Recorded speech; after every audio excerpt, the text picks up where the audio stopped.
Music. Oh, Heartbeat Records. yeah. Oh, yeah. Yeah. Oh, unoda ndizvipondere kuti ndikuratidze uri mumwe wangu, unoda ndizvuraye ugobvuma ndavaguva uri mumwe wangu, rudo haridi zvekumanikidza asi chingozviziva uri mumwe wangu, ndapota mdiwa wangu sandishungurudza asi chingozviziva uri mumwe wangu, wechimbo cherudo mudiwa teerera, pfumo pamoyo pangu sandibairira,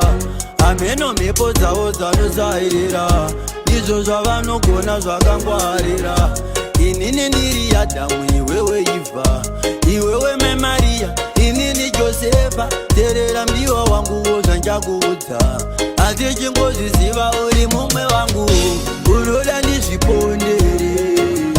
kuti ndikuratidze uri mumwe wangu,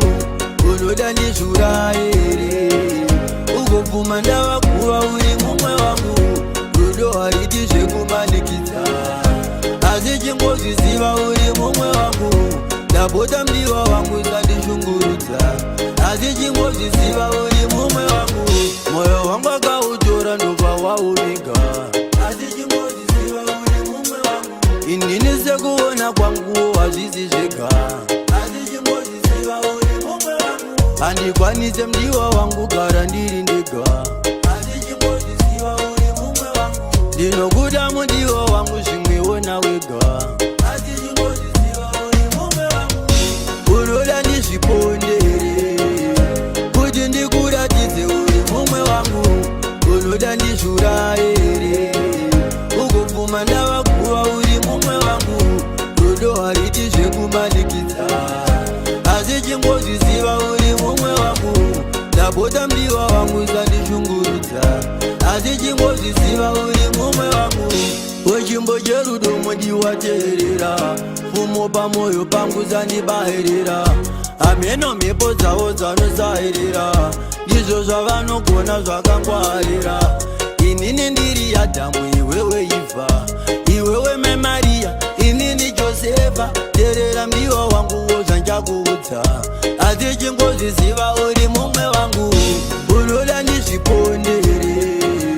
kuti ndikuratidze uri mumwe wangu, unoda ndizvuraire ugobvuma ndavaguva uri mumwe wangu, rudo haridi zvekumanikidza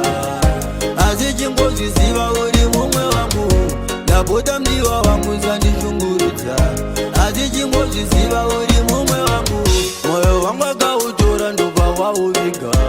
asi chingozviziva uri mumwe wangu, inini sekuona kwanguwo hazvisi zvega asi chingozviziva uri mumwe wangu, handikwanise mdiwa wangu gara ndiri ndega asi chingozviziva uri mumwe wangu, ndinokuda mudiwa wangu zvimwewo nawega asi chingozviziva uri mumwe wangu, unoda ndizvipondere kuti ndikuratidze uri mumwe wangu, unoda ndizvuraire ugobvuma ndavaguva uri mumwe wangu, rudo haridi zvekumanikidza asi chingozviziva uri mumwe wangu, ndapota mdiwa wangu sandishungurudza asi chingozviziva uri mumwe